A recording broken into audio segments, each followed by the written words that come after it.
За та бүхний энэ өглөөний амгалан айлтгая. Өнөөдөр энэхүү танхимд нэгэн чухал үйл явдлыг онцлон тэмдэглэхээр бид энд хуран цугласан байна.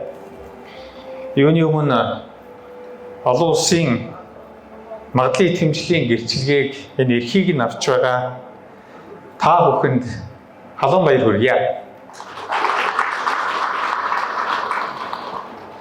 Монгол улсын боловсролын салбарт чанарын баталгаажуулалт магадлан итгэмжлийн асуудал нь ямагт тэргуунд тавигдсаар ирсэн.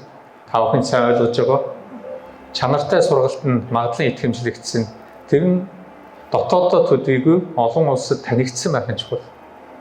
Энэ өөрөө Монголын зөөлөн хүч буюу Монгол улсын сэтгэл татам чанарыг илүү үр нөлөөтэй болгох энэ одоо салбар дээр ажиллаж байгаа та бүхний хувьд бол чухал гэж харж байгаа.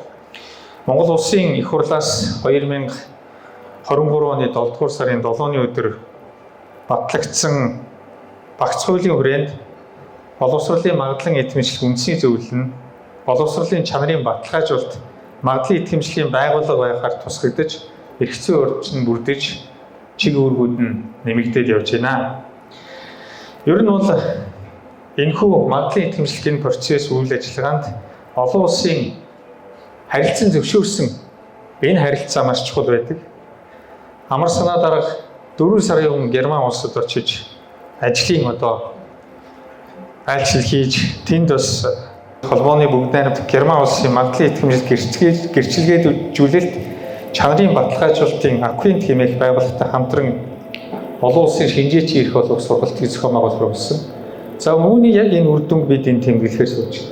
Өнөөдрийн хүртэл бол 10 гаруй шинжээч байсан бол өнөөдөр энэ тоо 50 гаруй шинжээч хүрч байна. За энэ бол одоо маш том тоо. Энэ бол бас маш том үр дүн гэдгийг бол боловсролын онцлог нэмэлтийг хүсэж байна. Та бүхэн баяр хүргэе. Бидний өмнө бас хийх ажил олон байна. Өнөөдөр 2270 орчим хөтөлбөр ихтэйд боловсролд байж байгаа бол үүний ердөө 40 орчим хувь л магадлан итгэмжлэгдсэн. Цаана нь магадлан итгэмжлэгдээгүй эсвэл магадлан итгэмжилж болохгүй ч хөтөлбөр ээж бол нэмэх ёстой хөтөлбөрүүд бас байна. Энэ чиг рүү бид хамтдаа явна. Хамгийн гол нь олон улсын эрхтэй болсон хүмүүс зөвхөн дотооддоо төдийгүй олон улсад хүлээн зөвшөөрөгдөж Монголын хүний нөөц боловсон хүчин бас гадаадад үйл ажиллагаа явуулах тэлэх ийм боломж бий болж байна гэд бид бас өндөр үнэлж байна.